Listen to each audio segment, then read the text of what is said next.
जय हिंद दोस्तों, आप सभी का बहुत बहुत स्वागत है मेरे YouTube चैनल पे। आज हम प्रियम्बल पढ़ेंगे, उद्देशिका। और आप सभी को बता दूं कि मैं इस चैनल पे आप सभी को NCERT का सार संग्रह कंप्लीट करा रहा हूं। क्लास 6 से 12th का जो पूरा समराइज वे है उसको हम कंप्लीट कर रहे हैं। पहले मैं पॉलिटी करा रहा हूँ, तो चलिए क्लास को शुरू करते हैं। सबसे पहले हम बात करते हैं प्रस्तावना की, जिसे हम उद्देशिका कहते हैं। हम भारत के लोग भारत को एक संपूर्ण प्रभुत्व संपन्न समाजवादी पंथ निरपेक्ष लोकतंत्रात्मक गणराज्य बनाने के लिए तथा उसके समस्त नागरिकों को सामाजिक, आर्थिक और राजनीतिक न्याय, विचार, अभिव्यक्ति, विश्वास और धर्म और उपासना की स्वतंत्रता, प्रतिष्ठा और अवसर की समता। ये आपका सब क्या है, प्रियम्बल है, जो NCERT बुक में आप देखते होंगे लिखा रहता है। प्रतिष्ठा, अवसर का समानता प्राप्त करने के लिए तथा उन सब में व्यक्ति की गरिमा और राष्ट्र की एकता, अखंडता सुनिश्चित करने, बंधुत्व को बढ़ाने के लिए दृढ़ संकल्प होकर अपनी इस संविधान सभा में आज 26 नवंबर 1949 ईस्वी को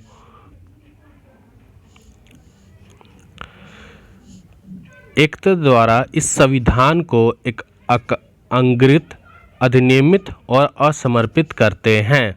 तो आप यहाँ देख सकते हैं कि जो संविधान सभा का गठन हुआ था प्रियम्बल बनाने के लिए, उस प्रियम्बल में ये सारी चीज़ें लिखी गई हैं और ये 26 नवंबर 1949 को आपका संविधान सभा ने इसको पूरी तरीके से एकीकृत कर दिया था। अब यहाँ से क्वेश्चन कैसे बनता है इसको देखिए। संविधान सभा में उद्देश्य प्रस्तावना कब प्रस्तावित किया गया था? तो 13 दिसंबर 1946 को संविधान सभा में उद्देश्य प्रस्ताव कब प्रस्तुत किया गया था? तो 13 दिसंबर 1946 को। अगला क्वेश्चन देखें, भारतीय संविधान का कौन सा भाग भारत को एक धर्मनिरपेक्ष राज्य के रूप में वर्णित करता है? तो संविधान की प्रस्तावना जो है वो भारत को एक धर्मनिरपेक्ष राज्य के रूप में वर्णित करता है। भारतीय संविधान की प्रस्तावना में भाग को एक सार्वभौम समाजवादी धर्मनिरपेक्ष प्रजातांत्रिक गणतंत्र के रूप में घोषित किया गया है। तो यहाँ पे क्या लिखा था? भारतीय संविधान की प्रस्तावना में भारत को एक सार्वभौम समाजवादी धर्मनिरपेक्ष और प्रजातांत्रिक गणतंत्र के रूप में घोषित किया गया है। आगे देखते हैं, सर्वोच्च न्यायालय द्वारा ऐसा किस वाद में कहा गया है कि अनुच्छेद 368 के अंतर्गत संविधान के प्रस्तावना में भी संशोधन किया जा सकता है, परंतु यह मूल ढांचे का उल्लंघन करने वाला नहीं होना चाहिए? तो ये किसने कहा था?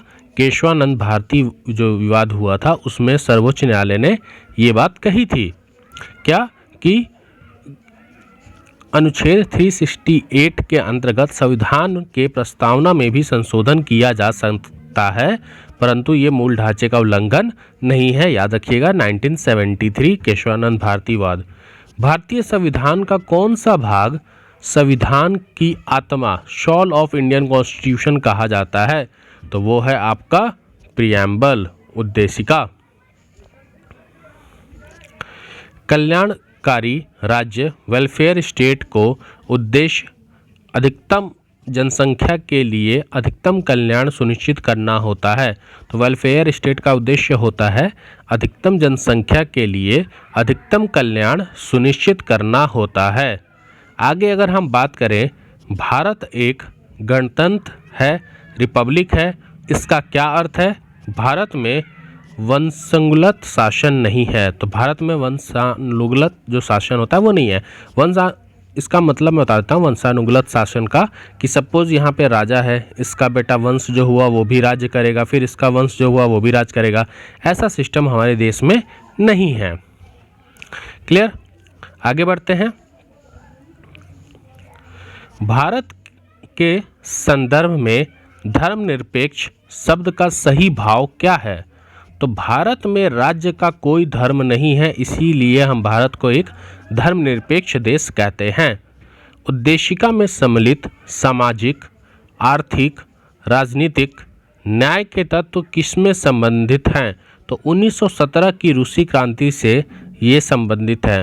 ठीक है, सामाजिक, आर्थिक, राजनीतिक और न्याय के तत्व हमने किससे संबंधित है? तो 1917 रूसी क्रांति से। उच्चतम न्यायालय ने किस वाद में यह धारणा प्रस्तुत की कि उद्देशिका संविधान का अभिन्न अंग है?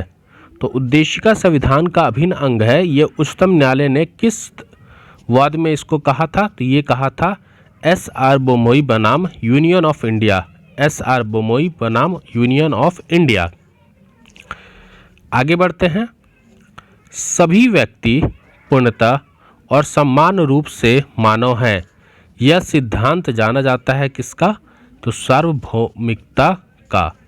ठीक, भारत में लौकिक स्वाभाविकता है, क्योंकि संविधान की प्रस्तावना आरंभ होती है हम भारत के लोग, we the people of India शब्द से स्टार्ट होती है, इसीलिए भारत में लौकिक स्वाभाविकता है।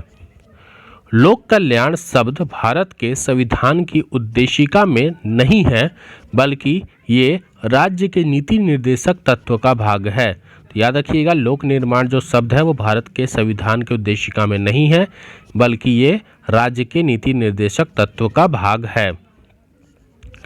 आगे पढ़ते हैं इस चीज को। किस संशोधन के द्वारा भारतीय संविधान की उद्देशिका में संशोधन किया गया था?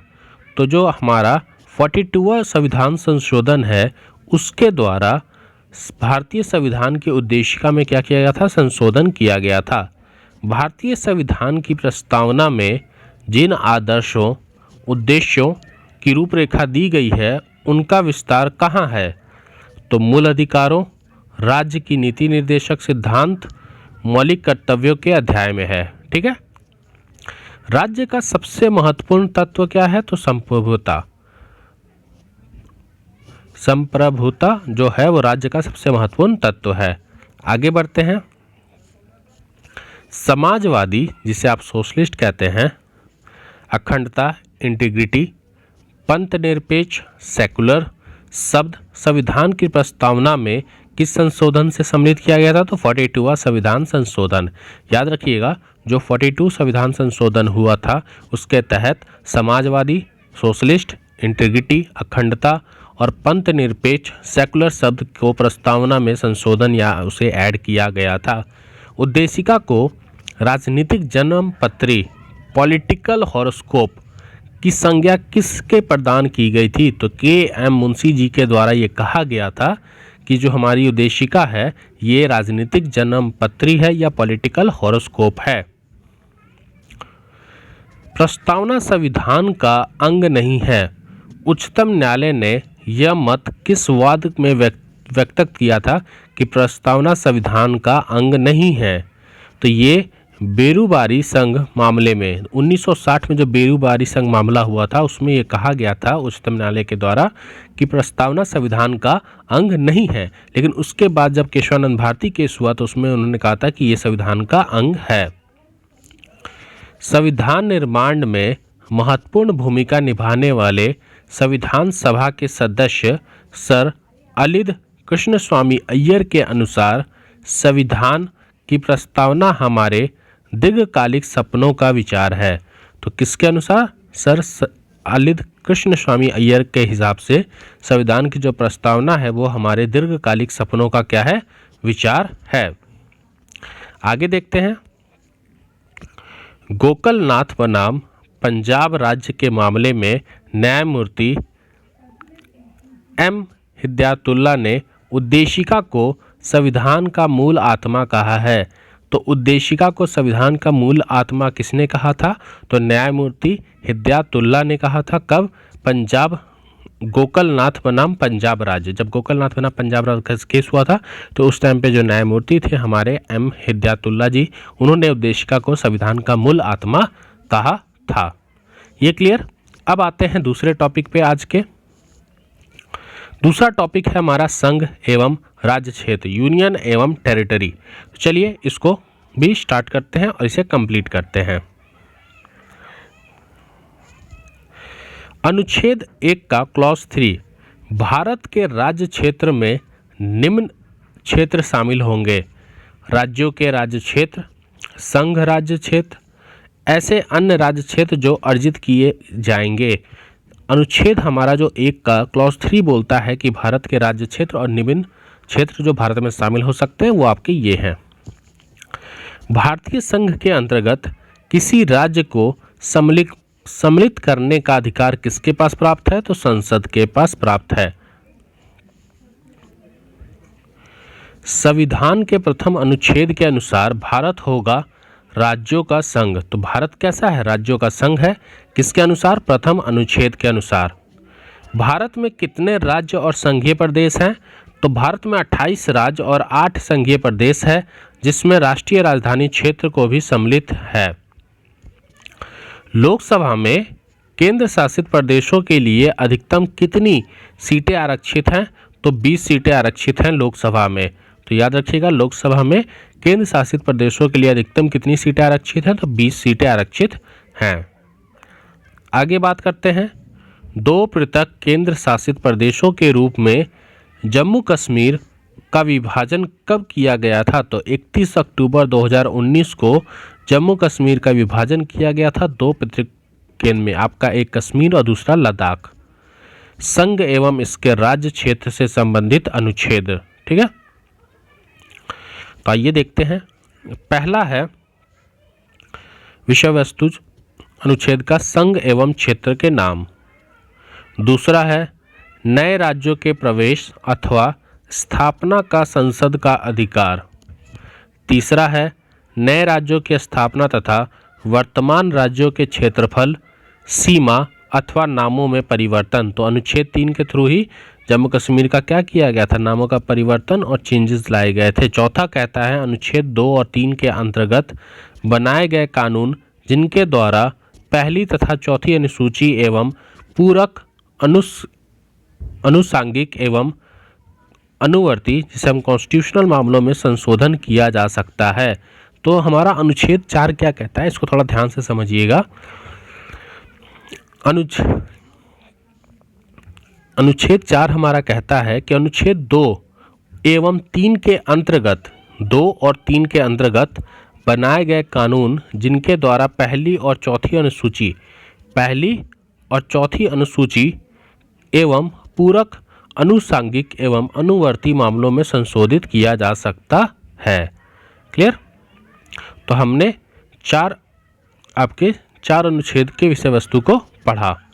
आगे अगर हम बात करें तो ये छोड़ देते हैं, पहले इधर पढ़ लेते हैं फिर उस पर आते हैं। नए राज्यों के गठन की शक्ति किसे प्राप्त है? तो संसद को प्राप्त है। राज्यों के पुनर्गठन से संबंधित फैसल अली आयोग का गठन किस वर्ष किया गया था? तो 1953 वर्ष में किया गया था। राज्यों के पुनर्गठन से संबंधित जो फैसल अली आयोग है उसका गठन किस वर्ष किया गया था? तो 1953 में किया गया था। भाषाई आधार पर लिंग्विस्टिक बेसिस पर भारत के सर्वप्रथम किस राज्य का गठन किया गया था? तो आंध्र प्रदेश का किया गया था। याद रखिएगा, लिंग्विस्टिक बेसिस पे भारत में सर्वप्रथम किस राज्य का गठन किया गया था? तो आंध्र प्रदेश का गठन किया गया था। आगे हम बात करते हैं राज्य पुनर्गठन आयोग, जिसे हम स्टेट रीऑर्गेनाइजेशन कमीशन ने 1 नवंबर 1956 को कितने राज्य और केंद्र शासित प्रदेश बनाए थे? तो 1 नवंबर 1956 को स्टेट रीऑर्गेनाइजेशन कमीशन ने 14 राज्य और 6 संघ राज्य स्थापित किए थे या प्रदेश बनाए थे। सिक्किम भारत का एक राज्य है, किस वर्ष बनाया गया था? तो सिक्किम भारत का एक राज्य किस वर्ष बनाया गया था? तो 1975 में 36वां संविधान संशोधन के अंतर्गत सिक्किम को भारत का एक राज्य वर्ष बनाया गया था। मतलब सिक्किम को भारत का एक राज्य किस वर्ष बनाया गया था? तो सिक्किम को भारत का राज्य 1975 में 36वां संविधान संशोधन के तहत बनाया गया था। भारत में केंद्र शासित प्रदेशों का प्रशासन किस के द्वारा किया जाता है? तो भारत में केंद्र शासित प्रदेशों का प्रशासन राष्ट्रपति जी के द्वारा किया जाता है। आगे बढ़ते हैं। जूनागढ़ रियासतों को जनमत संग्रह के आधार पर और हैदराबाद को रियासतों को सैन्य कार्रवाई के द्वारा भारत में शामिल किया गया था। तो आप सभी को पता है कि आज़ादी के बाद जूनागढ़ हो गया, हैदराबाद हो गया और जम्मू कश्मीर, ये 3 ऐसे रियासत थे जो भारत में शामिल होने के लिए हिचक रहे थे। तो जूनागढ़ को तो जनमत संग्रह करा दिया गया, हैदराबाद को सेना कार्रवाई के द्वारा इसको शामिल कर लिया गया था और जम्मू कश्मीर जो रियासत था इसके शासक ने पाकिस्तानी सेना एवं कबालियों के आक्रमण से सुरक्षा सुनिश्चित करने हेतु भारत के साथ क्या किया था, विलय पत्र पर हस्ताक्षर करके कश्मीर को भारत का सम्मिलित किया था। तो कश्मीर को भारत में सम्मिलित किया था कब, जब इसमें पाकिस्तानी सेना ने कश्मीर पर हमला कर दिया था, तब इन्होंने विलय पत्र पर हस्ताक्षर करके इसको शामिल किया था। आगे देखते हैं कुछ पॉइंट। पहले के विशेष राज्यों को राज्य का दर्जा, असम को विशेष राज्य का दर्जा 1969 में, हिमाचल प्रदेश 1971 में।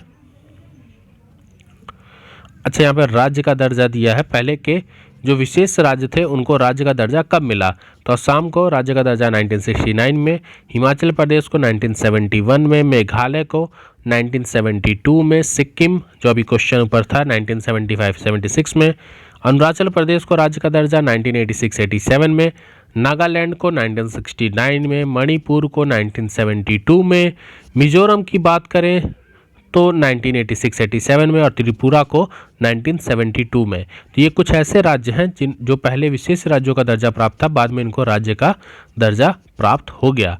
अब हम बात करते हैं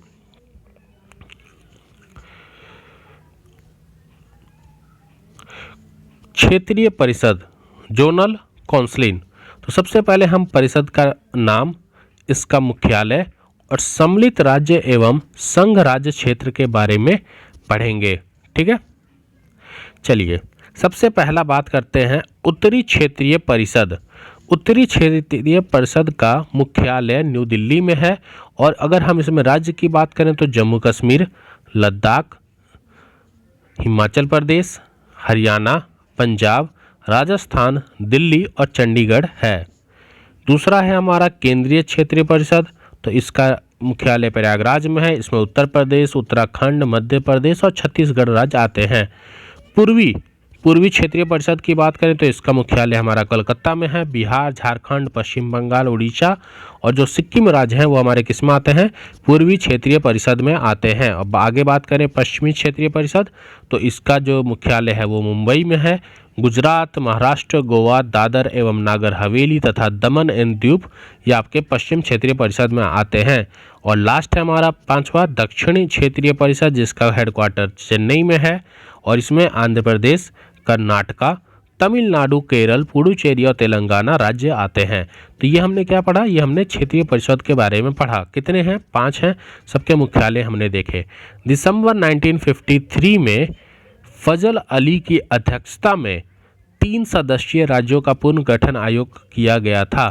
तो आपसे पूछेगा कि किस की अध्यक्षता में आपका राज्य पुनर्गठन आयोग, आपसे पूछेगा राज्य पुनर्गठन आयोग किसकी सदस्यता में किया गया था, तो आप बताइएगा कि फजल अली की अध्यक्षता में दिसंबर 1953 में क्या किया गया था, 3 सदस्यों की राज्य पुनर्गठन आयोग का गठन किया गया था। किसकी अध्यक्षता में, फजल अली अध्यक्षता 1953 दिसंबर, राज्य पुनर्गठन आयोग। क्लियर है। चलिए अब यहाँ पर हम भारत के जो 28 राज्य हैं और 8 केंद्र शासित प्रदेश हैं उनके बारे में एक एक करके थोड़ा सा समझते हैं और चीज़ों को देखते हैं। ठीक है, 1 मिनट रुक जाइए। चलिए तो पहला बात करते हैं हम राजस्थान की। आपको पता भी होना चाहिए कि राजस्थान हमारा जो भूभागीय क्षेत्र है उसमें सबसे बड़ा है। तो अगर आपसे क्वेश्चन आ जाए कि भारत का वह कौन सा राज्य है जो सबसे बड़ा है, किसमें, क्षेत्रफल में, तो आप याद रखिएगा राजस्थान। जनसंख्या की बात करेगा तो आप याद रखिएगा उत्तर प्रदेश। सबसे पहला है राजस्थान। राजस्थान की राजधानी है जयपुर। भाषा यहाँ पर हिंदी बोली जाती है। जिलों की संख्या की बात करें तो अभी राजस्थान में आपको पता ही होगा कि जिलों की संख्या कम बेसी होते रही है। तो अभी तो 33 हैं, बाकी आप इस पर थोड़ा देख लीजिएगा क्योंकि पिछली जो सरकार थी उसने एक्सटेंड किया था और अभी नई सरकार उसको घटा रही है। क्षेत्रफल की बात करें तो 3,42,239 इसका क्षेत्रफल है।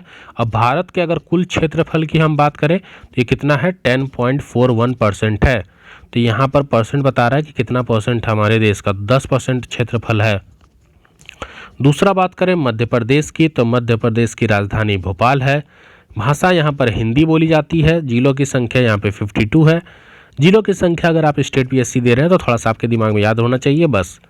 क्षेत्रफल की बात करें तो यहाँ का क्षेत्रफल है 3,08,245 वर्ग किलोमीटर और परसेंट की बात करें तो 9.37% इसका भारत के कुल क्षेत्रफल का है। तीसरा बात करें तो तीसरा महाराष्ट्र है। महाराष्ट्र की राजधानी मुंबई है। मुंबई में भाषा आपकी मराठी बोली जाती है। यहाँ पे जिलों की संख्या 36 है। क्षेत्रफल अगर वर्ग किलोमीटर की अगर मैं बात करूं तो 3,07,713 है और इसका जो परसेंटेज है भारत के क्षेत्रफल में वो 9.36 है। उत्तर प्रदेश की बात करूं तो सबसे ज़्यादा यहाँ पर पॉपुलेशन है। अगर पॉपुलेशन की बात करें तो सबसे ज़्यादा पॉपुलेशन वाला राज्य है ये। लखनऊ इसकी राजधानी है। भाषा यहाँ पर हिंदी और उर्दू बोली जाती है। 75 यहाँ पर कुछ जिलों की संख्या है। क्षेत्रफल बात करें तो 2,36,286 वर्ग किलोमीटर है और 7.18 इसका टोटल परसेंट है भारत के मामले में। आगे है गुजरात। गुजरात का अगर राजधानी गांधीनगर। भाषा यहाँ पर गुजराती। 33 जिले हैं। 1,96,024 वर्ग किलोमीटर इसका क्षेत्रफल है और टोटल 5.96% है। कर्नाटका की बात करें तो कर्नाटका की राजधानी बेंगलुरु है। यहाँ पर भाषा कन्नड़ बोली जाती है। 30 जिलों की संख्या है। 1,91,791 इसका क्षेत्रफल है और यहाँ पर कुल क्षेत्रफल कितना है 5.83%। आंध्र प्रदेश की बात करें तो आंध्र प्रदेश का जो राजधानी है वो हमारा हैदराबाद है। यहाँ पर भाषा तेलुगु बोली जाती है। 13 जिलों की जनसंख्या है 13 और 1,60,205 क्षेत्रफल है और 4.87 इसकी टोटल भारत के कुल क्षेत्रफल का परसेंटेज है। उड़ीसा की बात करें तो उड़ीसा का राजधानी भुवनेश्वर है। भाषा यहाँ पर उड़ीसी या उड़िया बोली जाती है। जिलों की संख्या 30 और 1,55,707 इसका वर्ग किलोमीटर है और परसेंटेज 4.73 है। आगे हम बात करते हैं छत्तीसगढ़ की। अगर बात करें तो छत्तीसगढ़ की राजधानी रायपुर है। भाषा यहाँ पर हिंदी बोली जाती है। जिलों की संख्या 27 है। क्षेत्रफल इसका 1,35,191 वर्ग किलोमीटर है और परसेंटेज 4.11 भारत के हिसाब से। तमिलनाडु की बात करें तो तमिलनाडु का कैपिटल चेन्नई है। भाषा तमिल है। आपके डिस्ट्रिक्ट 37 हैं जिले और 1,30,058 आपका वर्ग किलोमीटर क्षेत्रफल है और 3.95 इसका टोटल भारत के मुकाबले। 11वें नंबर पे बिहार है। बिहार का राजधानी पटना है। भाषा यहाँ पर हिंदी। 38 जिले हैं आपके और 94,163 वर्ग किलोमीटर है और टोटल 2.86% है इसका भारत के हिसाब से। पश्चिम बंगाल की बात करें तो इसकी राजधानी कलकत्ता है। बांग्ला यहाँ पे भाषा बोली जाती है। 23 जिले हैं और 88,752 वर्ग किलोमीटर है और परसेंटेज 2.69 है। जो डिस्ट्रिक्ट है ये आप एक बार चेक कर लीजिएगा क्योंकि डिस्ट्रिक्ट बढ़ता घटता रहता है राज्यों का, तो ये थोड़े से आपको वेरी भी हो सकते हैं। अरुणाचल प्रदेश की अगर हम बात करें तो इसका जो राजधानी है वो आपका ईटानगर है। भाषा यहाँ पर अंग्रेजी बोली जाती है। 25 आपके डिस्ट्रिक्ट हैं और वर्ग इसका जो क्षेत्रफल है वह 83,743 किलोमीटर है और 2.54 इसका भारत के हिसाब से क्षेत्रफल है, मतलब परसेंटेज में। झारखंड की बात करें तो झारखंड की आपकी राजधानी रांची है। भाषा यहाँ पर हिंदी बोली जाती है। 24 जिले हैं और 79,714 आपका स्क्वायर वर्ग किलोमीटर आपका क्षेत्रफल है और 2.42 इसका इंडिया के मुकाबले एरिया है टोटल। असम की बात करें तो असम का राजधानी आपकी दिसपुर है। भाषा यहाँ असमिया। 33 जिले, 78,438 इसका टोटल क्षेत्रफल है और 2.38% है क्षेत्रफल का। हिमाचल प्रदेश भारत के हिसाब से ये है। हिमाचल प्रदेश की राजधानी शिमला और धर्मशाला है। हिंदी भाषा बोली जाती है। टोटल 12 डिस्ट्रिक्ट है यहाँ पर और 55,673 इसका क्षेत्रफल है वर्ग किलोमीटर में और भारत के हिसाब से 1.69 इसकी परसेंटेज है क्षेत्रफल का। उत्तराखंड की अगर हम बात करें तो देहरादून और गैरोसैंड। हिंदी और संस्कृत यहाँ की भाषा है। 13 जिले हैं। 55,483 इसका स्क्वायर वर्ग किलोमीटर एरिया है और 1.62 भारत के मुकाबले इसका क्षेत्रफल है। आगे हम बात करते हैं पंजाब की। पंजाब की राजधानी आपकी चंडीगढ़ है, भाषा यहाँ पंजाबी बोली जाती है। आपके जो जिलों की संख्या है वो 22 है और इसका जो वर्ग किलोमीटर है वो 50,362 और 1.53% है आपका भारत के मुकाबले। हरियाणा की बात करें तो हरियाणा का आपका राजधानी चंडीगढ़ है, भाषा हरियाणा में हिंदी बोली जाती है। जिले 22 हैं, 44,212 इसका क्षेत्रफल है वर्ग किलोमीटर में और 1.34% है इंडिया के मुकाबले। केरल की बात करें तो केरल की राजधानी तिरुवनंतपुरम है, मलयालम यहाँ की भाषा है। 14 यहाँ पे डिस्ट्रिक्ट हैं, जिले हैं और 38,863 क्षेत्रफल है और 1.18 भारत के हिसाब से। मेघालय की बात करें तो मेघालय का जो कैपिटल है वो है शिलोंग। यहाँ पर गारो जो भाषा बोली जाती है। 11 डिस्ट्रिक्ट हैं और 22,429 यहाँ का क्षेत्रफल है। 0.68 आप इसे कह सकते हैं इंडिया के मुकाबले। मणिपुर की बात करें तो इम्फाल यहाँ की राजधानी, मणिपुरी यहाँ की भाषा। 16 आपके डिस्ट्रिक्ट हैं और 22,327 यहाँ का वर्ग किलोमीटर है और 0.67 भारत के क्षेत्रफल के हिसाब से परसेंटेज दिया हुआ है। मिजोरम की बात करें तो मिजोरम का जो कैपिटल है वो है आइजोल। मिजो यहाँ की भाषा है। 11 डिस्ट्रिक्ट हैं, 21,081 आपका क्षेत्रफल वर्ग किलोमीटर में है और परसेंटेज में 0.64 है। नागालैंड की बात करें तो कोहिमा यहाँ की डिस्ट्रिक्ट, भाषा यहाँ पे अंग्रेजी।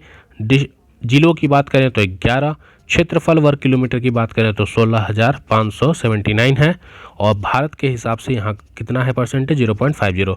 0.50 क्या, ये आपका जो इंडिया का टोटल लैंड एरिया है उसका इतना परसेंट आपका नागालैंड का है। त्रिपुरा की बात करें तो त्रिपुरा का कैपिटल अगरतला है, भाषा यहाँ पे बंगला बोली जाती है। 8 आपके डिस्ट्रिक्ट हैं और 10,491 इसका स्क्वायर वर्ग किलोमीटर क्षेत्रफल है और 0.31 इंडिया के मुकाबले इसका परसेंटेज है। सिक्किम की बात करें तो सिक्किम की राजधानी गैंगटॉक, भाषा नेपाली। 4 डिस्ट्रिक्ट, 7,096 इसका क्षेत्रफल है। 0.21 इसका भारत के मुकाबले आपका परसेंटेज है। गोवा की राजधानी पणजी, कोंकणी यहाँ का भाषा। 2 आपके ज़िले हैं और 3,702 इसका स्क्वायर फीट मतलब वर्ग किलोमीटर है और 0.11 इसका इंडिया के मुकाबले क्षेत्रफल है। तेलंगाना की बात करें तो तेलंगाना का जो कैपिटल है हैदराबाद। तेलुगु और उर्दू यहाँ भाषा बोली जाती है। 33 ज़िले हैं और 1,12,077 यहाँ का क्षेत्रफल है वर्ग किलोमीटर में और 3.40 भारत के मुकाबले इसका परसेंटेज है कितना क्षेत्रफल का। अब हम बात करते हैं केंद्र शासित प्रदेशों की। तो केंद्र शासित प्रदेशों की अगर हम बात करें, एक मिनट, केंद्र शासित प्रदेश, राजधानी, जिलों की संख्या और क्षेत्रफल वर्ग किलोमीटर में सबसे पहला आता है अंडमान एवं निकोबार। राजधानी है इसकी पोर्ट ब्लेयर। जिलों की संख्या 3 और क्षेत्रफल जो है वो 8,249 वर्ग किलोमीटर में है। चंडीगढ़ की बात करें तो चंडीगढ़ की राजधानी आपकी चंडीगढ़ है। जिलों की संख्या 1 है और यहाँ पर क्षेत्रफल कितना है 114। तीसरा है दादर एवं नागर हवेली तथा दमन एवं दीव। इसकी राजधानी दमन है। जिलों की संख्या 3 और क्षेत्रफल है 603 वर्ग किलोमीटर। दिल्ली की बात करें तो दिल्ली की राजधानी आपकी नई दिल्ली है। जिलों की संख्या दिल्ली में कितने हैं 11 हैं और क्षेत्रफल की बात करें तो 1,483 वर्ग किलोमीटर है। लक्षद्वीप की बात करें तो राजधानी हो गई कवरंती और जिलों की संख्या 1 और वर्ग किलोमीटर 32 है। पुडुचेरी की बात करें तो पुडुचेरी की राजधानी आपकी पुडुचेरी है। जिलों की संख्या 4 हैं और 492 वर्ग किलोमीटर आपका क्षेत्रफल है। जम्मू कश्मीर की बात करें तो जम्मू कश्मीर की राजधानी श्रीनगर और जम्मू है। जिलों की संख्या 22 है और यहाँ पर अगर हम क्षेत्रफल की बात करें तो क्षेत्रफल है आपका 55,538। अगर लद्दाख की बात करें तो लद्दाख की आपकी राजधानी कितनी है, लद्दाख की राजधानी लेह है। जिलों की संख्या आपकी 3 है और आगे बात करें इसका क्षेत्रफल की तो क्षेत्रफल आपका कितना हो जाएगा 1,74,852। ठीक है, तो टोटल हमारे कितने केंद्र शासित प्रदेश हैं 28 हैं और राज्य कितने थे आपके केंद्र शासित प्रदेश कितने हैं? 8 हैं। और राज्य कितने थे? 28 हैं। तो हमने इनके सारे डिस्ट्रिक्ट, इनके जिलों की संख्या और क्षेत्रफल, सारी चीज़ों को एक एक करके हमने पढ़ा। ठीक है, तो आज की क्लास में मैंने आपको यूनियन और टेरिटरी क्या होता है ये पढ़ाया। सारे यूनियन और टेरिटरी के हमने कैपिटल, जिले, क्षेत्रफल, चीज़ें देखी, और उद्देश्य का जो प्रियम्बल है वो कहाँ से आया और क्या चीज़ें थी इसके बारे में हमने अच्छे से पढ़ा। अगर आपको वीडियो अच्छी लगी हो तो आप इस वीडियो को ज़्यादा से ज़्यादा अपने दोस्तों में शेयर करें, वीडियो को लाइक एंड शेयर करें। पूरे मैंने इसकी प्लेलिस्ट बना रखी है जिसमें आपको जाना है और सीरियल वाइज सारे क्लासेस को देखना है, जिससे आपको सारी चीज़ें अच्छे से कवर अप हो। ठीक है, मिलते हैं अपने नए वीडियो में। जय हिंद।